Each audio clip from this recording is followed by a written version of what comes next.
Мен окуткан бир молдеке бар эле. Ал молдекебиз 1925-жылы туулган. Бизге өзү тууган болуп кетет. Согушка барган. Согушта 17 жашында согушка барып, атамекендик, улуу атамекендик согушка барып, 44-жылы согушта ок тийип, осколка тийип, оң далысы жок болчу. Далысы жок адамдай колундай мондан өйдө көтөрүлбөйт экен. Мондай эле көтөрүлөт. Анан ошо 80 ашып калганда, 70 ашып калганда мен ал кишиден арабча тамгаларды үйрөнүп, анан ошонун кол астында окуп жүрдүм да. Анан субханалла, бул мекен үчүн, эл үчүн, журт үчүн алардын кылган курбанчылыгы, мээнети ошол болгон. Ал согуштан келгенден кийин молдо болуп калган.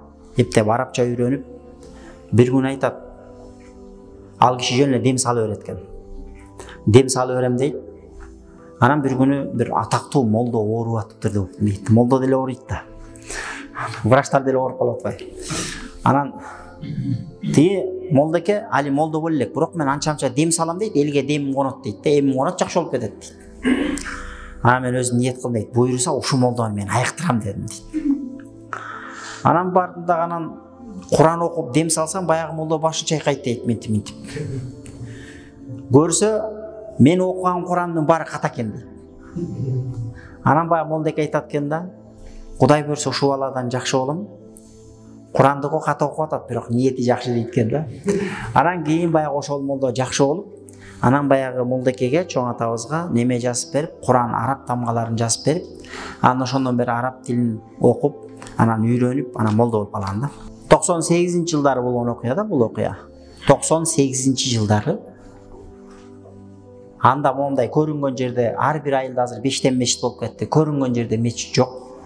Эптеп айыл ортосунда бош калган үйлөрдө адамдар мечит кылып, баласы шаарга көчүп кеткен, тияка көчүп кеткен, ал учурда базар экономикасы элдин баары тытынып аткан учур болчу. Элдер курсагы тоюнбай, ачка, кийими жок, кыйын бир учурлар болчу.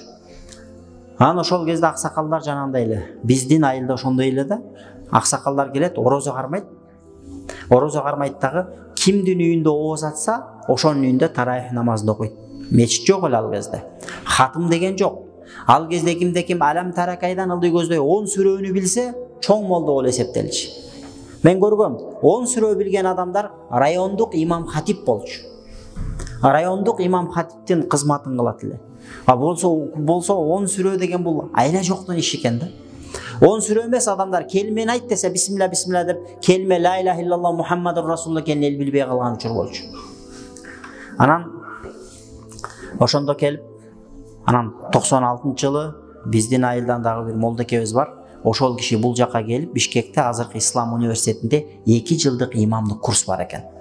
96-жылы келип, 98-жылы ошол 2 жылдык имамдык курсту бүтүрүп, анан айылыбызга барган экен да. Анан айылыбызга барганда, баягы согушка барып келген аксакал киши бир 20-30 аксакалды топтоп алып, анан таравих окуйт. Бүгүн бул чалдын үйүндө кезекте, эртең тиги чалдын үйүндө кезекте, бүрсү күнү тиги аксакалдын үйүндө кезекте, ошентип оозду ошол жерден ачат, шамды окуйт, тамакты ичет, анан кийин куптанды таравихти окуп анан тарайт экен. Анан ошол жерден берки молдекебиз айтат, кийинки жана шаарга келип 98-жылы окуп барган молдекебиз 65-жылкы байке да. Анан ал молдеке 2 жыл окуп бардым дейт айылга. Анан 2 жылдык билим менен барып, анан мен окуп келдим десем, аксакалдар сүйүндү дейт. Анан баягы согушка барып келген аксакал, анда сен имамга өт деп, анан мен таравих намазга өткөр дейт. Мен деле ошо билген, ошо 20 сүрө билет экен, 25-28 акыркы кыска Ваддухадан ылдый көздөй сүрөлөрдү билет. Анан 10 сүрөнү окуп, элди таравих намазына жыккандан кийин баягы согушка барып келген аксакал ыйлады дейт да. Баа чалдарды минтип, аксакалдарды минтип карап, мунугулар өлсөгө, буларга жаназасын мен окуйм. Мен өлсөм, ким менин жаназамды окуйт деп жүрчүм эле. Алхамдулилlah, Кудайга шүгүр, сени окуй. Бул 98-жылдар болуп аткан окуя. Биздин Кыргызстанда 98-жылдар болуп аткан окуя. Анан бүгүн келип эле асмандан түшкөндөй болуп эле диндин баарын ичип алгандай болуп, элдин баарын ширкке чыгарып, анан сеники ширк, сеники бидат, анан сеники туура эмес, анан сен адаштың дебейли. Кечеги күнү адамдар келмени айт дегенде ла иляха иллаллах Мухаммадур расулуллах. Мына мен өзүм билген эмесмин. 92-жылы жанагы Нурада жер тетирөө болду го, токтогулда. Ошол жер титирөө болгондо мен ошондо мектепте окуп жүргөн баламын, 4 буттап турам. Келмен айт десе, келме десе оюм ошо бисмилла келиптир. Бисмилладан башка келмени билбейт элекпиз. Көрсө мен эле эмес, чоңдордун бардыгы эле ошондой болуп калган. 10 айылга бир имам болгон, 10 айылга бир имам болгон. Bir адам өлүп калса, экинчи айылда да бирөө каза болуп калса, аны көмүп келгенче берки айылдагы өлүк 2-3 күн күтүп жаткан учурлар болгон экен. Бирөө үйлөнгөндөн кийин 1 жумадан кийин 10 күндөн кийин нике кыйылган. Той бүтүп 10 күндөн кийин нике кыйылган. Нике кыйганга молдо тапкан эмес. Аталар, апалар, байкуштар нике кыйдылар деген, бирок нике кыйдырганга молдо табылган эмес да. Азыр эмнедечи? Азыр мына биз Нене Сайда бирөө үйлөнүп атса, мына мен мерде молдо турам, мерде азыр 40 нике кыйганга жарайт. Нике кыйган жол жобосун билет. Кээ бирлер талашып барып нике кыйып атат. Бул Алладан берилген улуу бир неамат да. Улуу бир жакшылык. Ошондуктан бул 31 август биздин эгемендүүлүк күнүбүз, бул Алладан берилген жакшылык деп кабыл кылайлы. Анткени ошо эгемендүүлүктү алгандан баштап биз өзүбүздө эркиндик колубузга тийди. Элибиз мусулманчылыкты каалагандай тутунуп баштады. Мынакей өлкөбүздө алхамдулилла каерге барба мечит, чоң имараттардын астынан намазкана. Кыргызстандын кайсы бурчуна барба, ошол жерде сен азыр илгери биз намаз окуп жүргөндө көпчүлүк учурда талаа түстө окуйт элек. Жолдо кетип баратканда анткени мечит жок болчу. Азыр мен талаа түстө намаз окубайбыз. Азыр туш келген жерге барсаң, жылуу суусу менен дааратканасы бар мечиттерде намаз окуйбуз. Бунун баардыгы ошол эгемендүүлүктүн бир бизге тийгизген баягы жакшы бир пайдалары болду да. Ошондуктан Алла берген неаматты жакшы күтүп алышыбыз керек. Ден соолук Алладан берилген жакшы неамат. Алладан берилген жакшылык.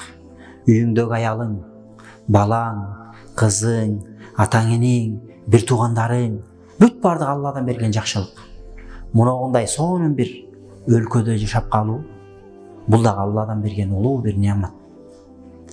Эч ким мундай бизге өлкөсүн бизге берип койбойт. Мына сыртка чыккандар болсо көрөсүңөр. Сыртка чыкканда эркелей албайсың.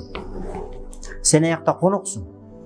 Сыртка чыгып баратканда сен кайсы өлкөгө барба, ар бир өлкөнүн закону менен тааныштырат.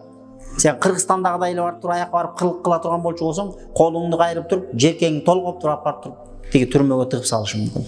Анткени ар бир өлкөнүн өзүнүн закону бар. Бирок Кыргызстанга келгендечи, аэропорттон түшкөндө, алхамдулилла дейбиз да. Сиздерди билбейм, бирок менде андай сезимдер бир канча жолу болгон.